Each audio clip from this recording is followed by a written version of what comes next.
बिस्मिल्लाहिर्रहमानिर्रहीम। अस्सलाम वालेकुम दोस्तों, मेरा नाम है मोहम्मद मोहसिन और आप देख रहे हैं एम प्लम्बिंग वर्क्स। दोस्तों आज मैं आपको बताऊंगा कि ट्रक की जो बजरी या रेत वगैरह ट्रक में आता है उसकी पैमाइश कैसे निकाली जा सकती है।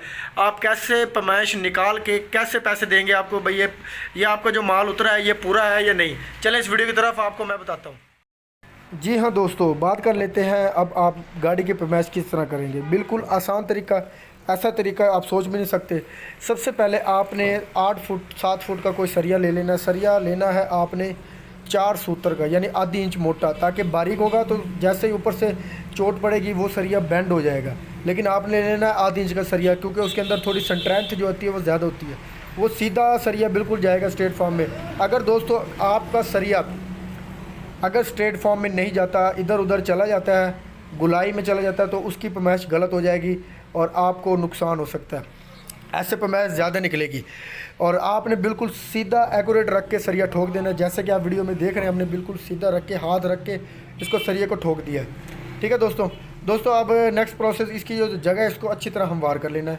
जैसे आप देख रहे हैं, हमवार करने के बाद जो बाकी हिस्सा जो बचा है उसकी आपने पैमाइश कर लेनी है कि हमारे पास कितना हिस्सा बचा है। ठीक है, जैसे कि आप वीडियो में देख रहे हैं, अभी देख रहे हैं कि पैमाइश इसकी निकाली है। इसकी जो पैमाइश निकली है वो 3 इंच निकली है। अभी 3 इंच हमने छोड़ के सरिये की बाकी पैमाइश कर लेनी है। उससे हमारी ऊंचाई पता चल जाएगा कि ऊंचाई हमारी कितनी है। ठीक है दोस्तों, उसके बाद दोस्तों आ जाती है जी इसकी लंबाई। लंबाई कैसे लेनी है, गाड़ी की दोस्तों लंबाई लेनी है। ठीक है, ये लंबाई आपने अंदर ही अंदर, जो गाड़ी के अंदर वाला हिस्सा उसकी नहीं, जो बाहर जो फट्टा होता है 2 इंच का, उसकी नहीं लेनी। और दोस्तों अक्सर ऐसा होता है, ड्राइवर हजरात जो हैं वो कहते हैं कि फट्टे के बाहर से पैमाइश लेनी है। दोस्तों फट्टे के बाहर से पैमाइश नहीं लेनी, गाड़ी की अंदर पैमाइश होती है। वो कहते हैं कि यार ये गाड़ी में लोड पड़ा है, फट्टा खुल गया, ये हो गया वो हो गया। आपने सिर्फ गाड़ी की अंदर पैमाइश लेनी है। ठीक है, ऐसे आपने दोस्तों लंबाई ले लेनी है। ठीक है, और लंबाई आपने लेने के बाद आपने अच्छी तरह नोट कर लेनी है कि गाड़ी की लंबाई ये है। ठीक है, उसके बाद दोस्तों आपने इसके जो नेक्स्ट प्रोसेस आएगा, गाड़ी की चौड़ाई भी इसी तरह अंदर ही अंदर गाड़ी की लेनी है। जैसे कि आप देख रहे हैं, गाड़ी की पैमाइश अंदर लेने के बाद आपने उसको अच्छी तरह नोट कर लेना है कि गाड़ी की जो पैमाइश है वो अंदर ली है। ठीक है दोस्तों, उसके बाद आपने जो सरिया लगाया था वो सरिया को बाहर निकाल के 3 इंच छोड़ के, या आपके जितने भी बचे उसको आपने निकाल के फिर ज़रबे दे देनी है।